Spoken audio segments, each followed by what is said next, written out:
So going to question 19 from the 2022 paper. Which of the following describes a typical business cycle in the correct sequence? Which one, guys? Come on, give me an answer now. Expansion, growth. Expansion, growth. There's nothing called growth really, right? So we'll put a question mark and keep expansion, peak, correct. After a peak, you can have a recession. After recession, you can have a trough. Looks correct.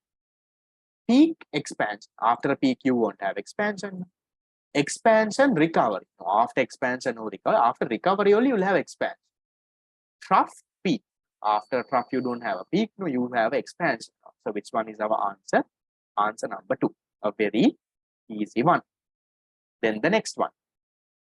Which of the following would be classified as consumption expenditure when calculating GDP? Purchase of wheat flour by a baker. Yes.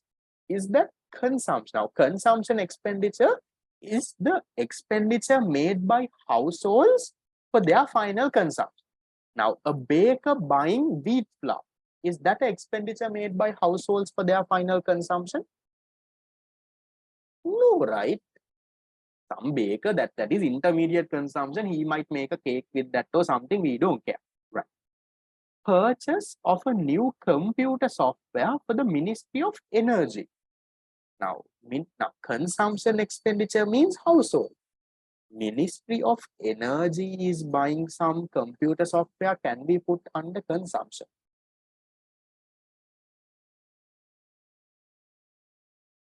No, right? I don't think you can put that. Is under government purchase, government expense, not consumption. Donating used clothes to a charitable organization, can you put that under consumption? Or that is a transfer.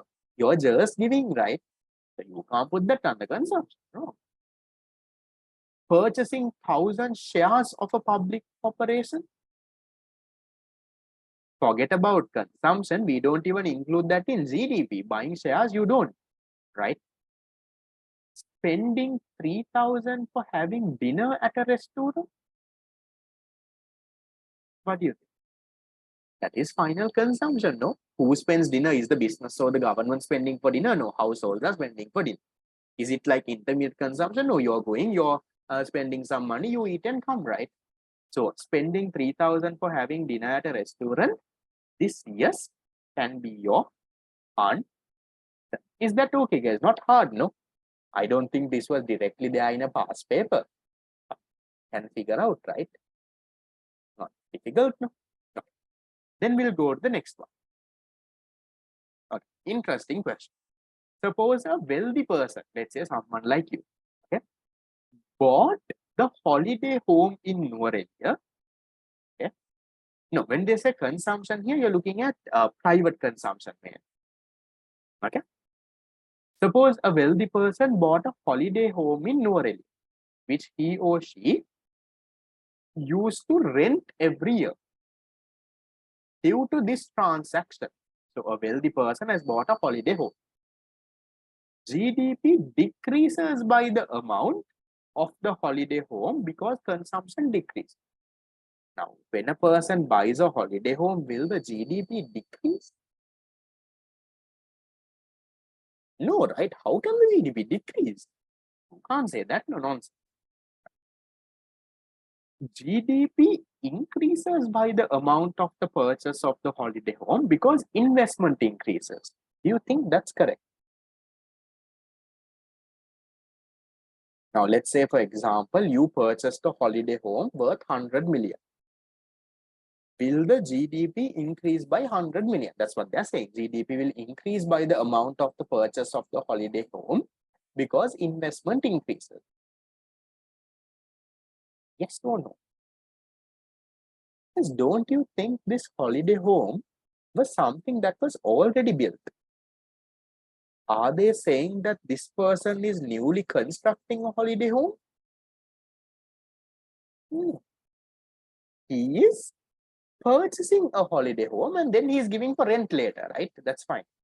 So, is this holiday home newly built? No.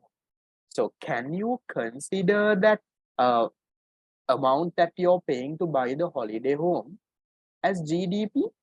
You can't. Then that's a second-hand transaction, right? So this one is wrong. The rent, yes, you can consider. But that purchase of the holiday home, you can't consider. The rent, yes, correct. Okay. Now, GDP is unaffected because it's a second-hand sale. Half of it is correct, right?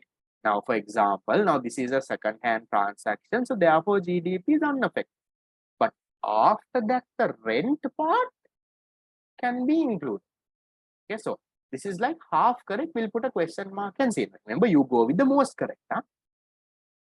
GDP decreases. Can you say GDP decreases? One person has bought a holiday home. GDP won't decrease, guys. Nonsense, right? You can't say that. Investment increases. Consumption decreases. Can you say that? Now, when a person has bought a holiday home, second hand, this thing. Maybe for some reason you can say investment increases, fine. At least there is a holiday home, but it's not really investment increase, also second hand purchase. But the worst part is, can you say now, just because a person has bought a holiday home, how can you say consumption decreases? You can't say that, right? Consumption is the expenditure made by households on final goods and services. Has it fallen? I don't think it's not affected at all. So fifth one is also wrong.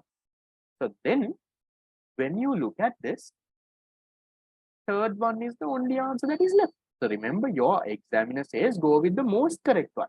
Now in the third one, they are not talking about the rent. They are only talking about the purchasing of the house. Purchasing of this holiday home, like I said, we don't include why second-hand transaction. It was an already existing holiday home. Now let's say, for example, I have a bungalow. Let's say I have a bungalow in Norelia. One of you all come and purchase my bungalow. So when you all come and purchase my bungalow, right now you are a wealthy person, you purchased my holiday home. Will it be including GDP? No. It was already an existing holiday home and you came and bought it. That's a second-hand transaction. So will not be included. It will not affect. That can be your answer. Why won't the second one be the answer? I did explain, guys. GDP increases by the amount of the purchase of holiday home? No, because it's a second-hand transaction. Now, for example, let's say for a certain year, I buy a holiday home. Next month, I sell it to you. You sell to someone else. Someone sells someone else. So then, will you include all of that in the GDP of that year? No, no. It's a second-hand transaction. So you don't include. That's why it's not the second one. Is that clear, guys? This is not 100% correct, but this is the most correct. But even the rent part, right, you can say it is unaffected. You know why? Because now let's say, for example, I had a holiday home. I was renting it every month for let's say couples and tourists and whoever comes on trip. I was renting. Now you purchase that holiday home from me and now you're renting it. So will the rent change? I was earlier renting it, let's say 50,000 a month. Come and stay. Let's say somewhere in May or June, you bought the holiday home. Then from that month onwards, you're renting it. There is no difference, right? Whether I rented it or you rented it, the rent is going to be the same. So that way you can argue that the rate doesn't affect that as well. So you can say GDP is unaffected. Okay. There was a question. Can you explain about the construction of a house, whether it's including GDP or in the production amount? It is included. If you construct a new house, it's included in the GDP under gross investment. Okay. Any other question from this? Is investment affected? No, it's a second-hand transaction, so you can say investment is not affected. If they newly built a holiday house or if this person did modifications for this holiday home, then you can say it can be included. Okay, right. Then the next, right, the last question. In a given year, nominal GDP is 1,200, real GDP is 1,000, then the GDP deflated. They have given as percentages. Now, so how do you calculate? It's nominal GDP divided by real GDP, right, is equal to what? Is equal to your, sorry, into 100 is equal to your GDP deflate. So nominal GDP, put the numbers guys, very simple. Nominal GDP 1200, real GDP 1000. So 1200 divided by 1000 into 100 is how much? How much? 12? 120? Yeah. So is the answer 120? What do you all think? Yes or no?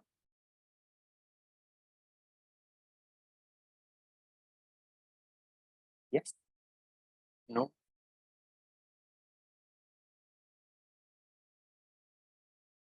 Yeah. You can go with that. Can someone check on this? I have a problem with why they have given this as a percentage. Usually you don't give it as a percentage, right?